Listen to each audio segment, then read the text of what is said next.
Welcome to Influential Entrepreneurs, bringing you interviews with elite business leaders and experts, sharing tips and strategies for elevating your business to the next level. Here's your host, Mike Saunders. Hello and welcome to this episode of Influential Entrepreneurs. This is Mike Saunders, the Authority Positioning Coach.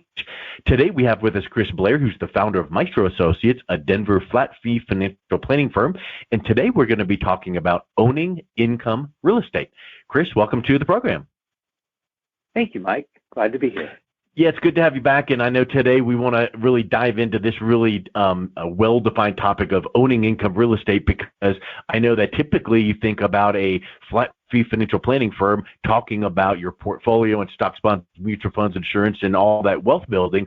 So I want to dive right into your views, how Maestro Associates views income real estate as it relates to a balanced portfolio. Yeah. Well, so we have a basic premise in our firm, which is we don't care how our clients achieve wealth. We just care that they achieve wealth. So how do they achieve the wealth that they need to live their ideal life? So how a client does that, whether it's securities or through owning real estate or building their own business with the intention of selling it, or any combination thereof, works. There are so many ways to achieve those goals, so we don't have a bias towards that, which is unusual, especially coming from the financial services industry, where you only made money when you either sold insurance or, more likely, sold securities. And every financial advisor has made the mistake, and some continue to do so, of recommending to their real estate heavy clients, you should sell some real estate and buy some securities, because that makes a more balanced portfolio in their mind. But what happens is the real estate investor sees completely through that as a way to generate income for the advisor. And it's taking away something that they have a deep love for. Most real estate investors love the tangibility of real estate. They can go, they can see it, they can touch it, they can feel it. Yeah, because no longer these days do you get stock certificates in the mail like a piece of paper that you can touch, maybe if you paid for it or requested it. But yeah, tangibility is kind of old school. You don't think about that.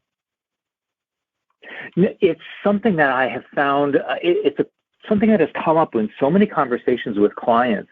We don't necessarily seek out, but we do attract quite a few families that their fundamental investments are real estate. Sometimes commercial, most likely rental, most likely single-family homes, but a lot of multifamily as well. We're starting to see that. And we are seeing that so much, especially with our younger clients. We work with a lot of young professionals, and they all have this idea that this has to be a core part of their holding, some type of rental real estate, some investment real estate. And they see it for two reasons. Obviously, we live in the Denver area here, but in all parts of the country, values of real estate is skyrocketing. But you also have that high, what I'll call a high dividend, that rental income. We have clients that have bought units, bought a single family home and broken it up into 2 or 3 ADUs, additional dwelling units. We have clients that have bought multiplexes, a 3-plex, a 4-plex, a 5-plex. Whatever fits in with their plan is, as long as we feel like it's not going to put them in a bad financial position, should something go wrong, we are all for it. Because we're not compensated on the sales of securities or the sales of any product.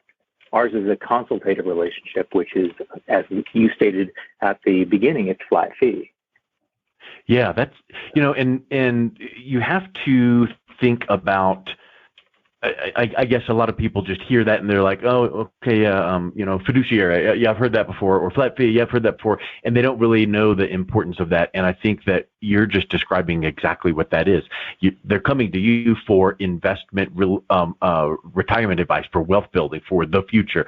And you could say, let's invest in, lemonade stands, for that matter, if it's going to give a rate of return, because you don't get compensated by XYZ fund or real estate management company. So that's a really big point to think about. And I really love the fact that you kind of tied how rents and leases off of real estate kind of are similar to dividends. When you think about if someone's not familiar with investing in real estate, you can rent out property and make a profit and a cash flow, and that's profit in addition to equity growth, in addition to tax write-off, all those things.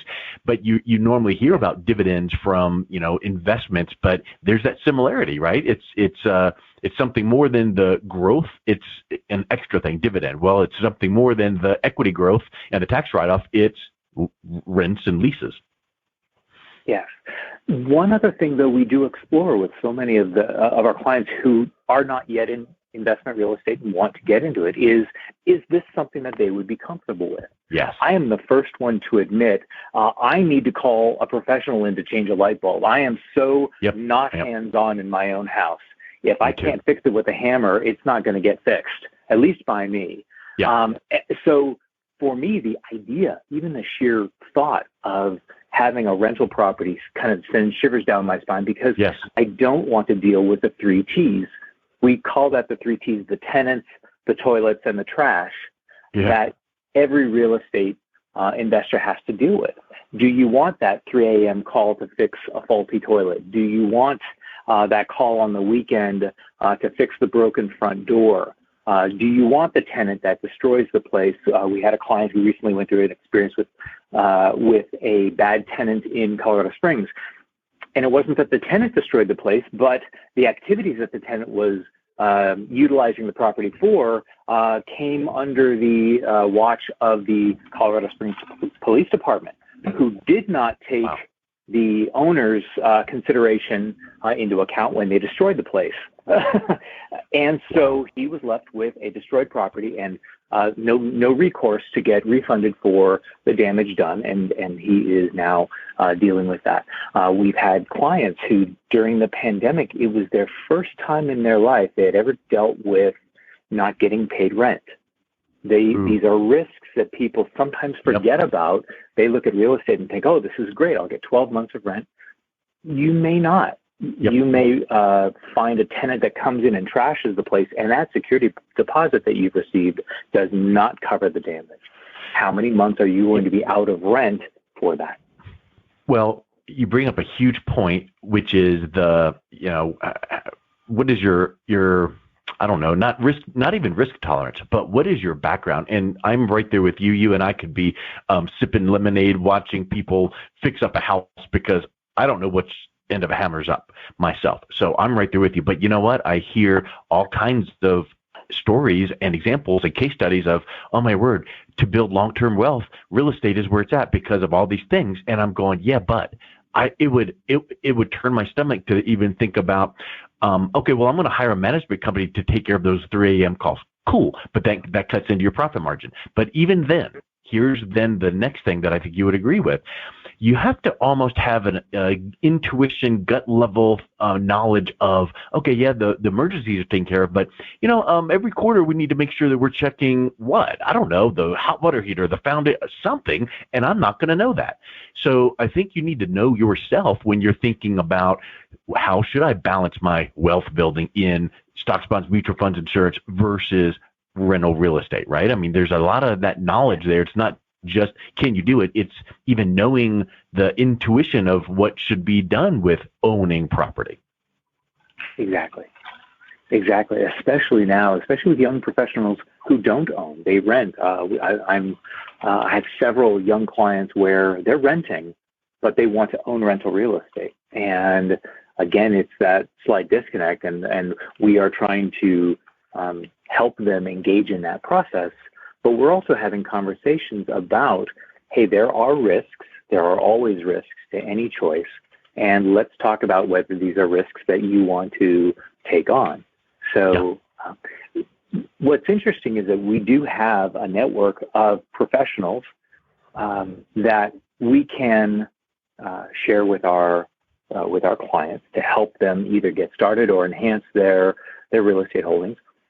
We actually have a client who is a property manager. He runs a firm here in Denver. We have a professional, a real estate investor. He's a CFP.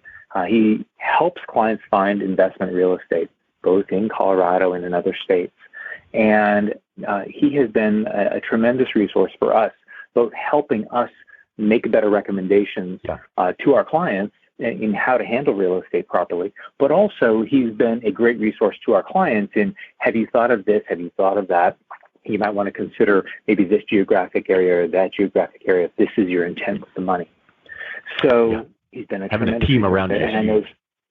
Correct. And we know several other professionals in that area, in the real estate area, but we know a very good property and casualty insurance person. One of the biggest areas that we see when we meet a real estate investor, there are quite a few times where they may have gone out and set up an entity, an LLC, where the ownership of one or more properties would be held under a single LLC, which does reduce overall liability. But then one of the most simple ways you can also reduce liability is through umbrella insurance. We've met many professionals who don't even have that. They have bare minimum coverage on the property because they're looking at cost savings, and we're looking at what are the things that can keep a client from achieving their ideal life. Is it a single liability? Is it a you don't think anything's going to happen until it does, and you have one hit, and then that takes a chunk out of your overall return from that asset class of real estate. Yeah, good point. Exactly. And every time we're preparing for a client meeting, we are thinking about that major question. What can go wrong? Everybody likes to think about their financial future as, if I just do this, this, and this, and everything's going to be fine. The problem is life happens. Life throws curveballs. The pandemic is a really good example of this. There were many people that have benefited tremendously during the pandemic. There are quite a few others that have suffered financially during the pandemic. And it was something that they couldn't control and was unexpected. How do you plan for that? How do you prepare for that? Having cash reserves, having the right insurance, making sure that if you are in between careers or in between jobs, you've got enough of a buffer so that you are not going into debt or taking out a retirement plan, which sometimes are the worst things you can do. But we helped quite a few clients kind of work through those transitions because we had been talking about building up savings, and they had been doing so. In preparation, not for the pandemic, but for any event that could come in and disrupt their path to their ideal life. Well, you talk about disruption, and just a minute ago you mentioned the disruption of the rents or leases cash flow, and you don't think about that. Oh, look, I've got this much cash flow. It's going to be this times 12 times this many years, and okay, that's a great thing. But what happens when? Not if, but when there's a disruption. And I think that leads to, okay, well, that's 1 month, 2 months. Well, then there's a whole other ball game that you got to deal with, and this you just need to know it going in.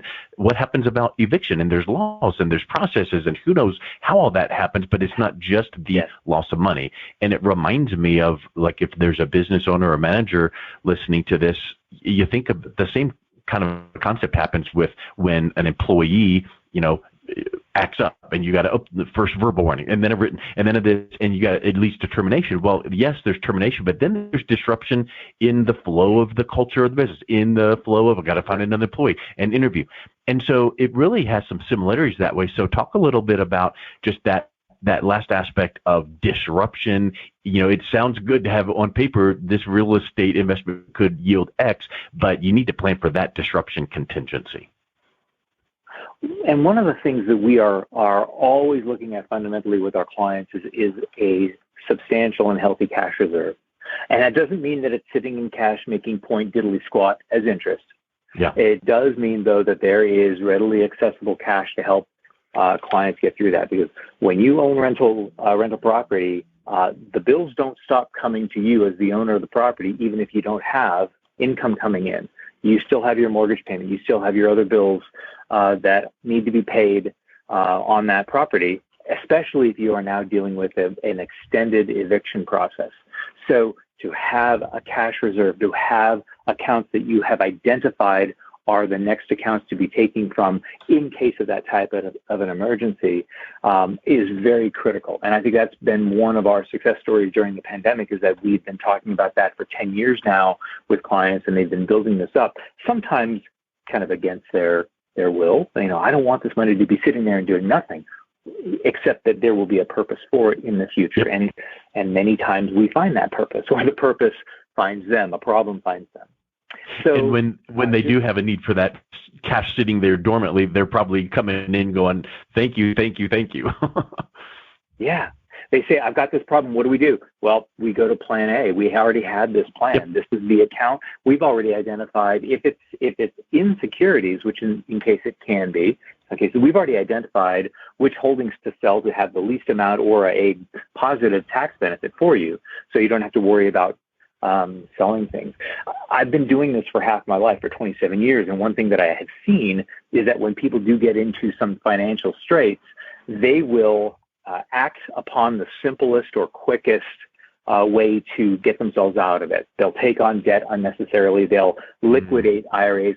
I don't know how many times we found out from a fund company that an individual had liquidated the account. We call them up and say, why did you do that?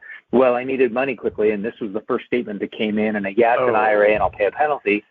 Well, we had this other account over here that would have had no tax implications, no long-term penalties for you. It was there for that reason. Why didn't you just call us? Well, I was embarrassed. I made a mistake, or I made a choice, and I didn't want you to know about it. Well, that's our job. It's okay. Yeah. No judgment. Yeah. We've all made mistakes, present company included. So, but you learn from them, and you learn how to react, and you learn how to help clients get through those and prepare for them for the next time, because they will inevitably happen. I don't know how many times that I've said that over the last 2 years, because you mentioned the pandemic, and many years ago it was 9/11 crisis. Then it was the credit crisis. Then it was, it's going to be something else and something else and something else. And in a period of years, something's going to crop up similar to one of the past, maybe a combination. Who knows? But one thing for sure is the only thing constant is change, and you got to be ready for that. So I really like your approach there of just planning and being prepared. Yeah. Well, you bring up something that is going to be a very interesting challenge for real estate investors, and that is rising interest rates, which is going to cause the interest rates, the potential interest on mortgages to skyrocket, which is going to create a higher cost for any potential investor. And that is exacerbated on top of extraordinarily high property values. So you are already dealing with a heavy purchase price, and then you're dealing with higher interest, which is interesting because we are still dealing with people who they're in no position yet to make a purchase, but now they're feeling this huge pressure to get it done right now. And I'm like saying, you don't put yourself behind the 8 ball for the rest of your financial life. Let's be patient. Let's take our time. It's okay. We don't have to jump right away into the next property, which may be done too quickly without proper review.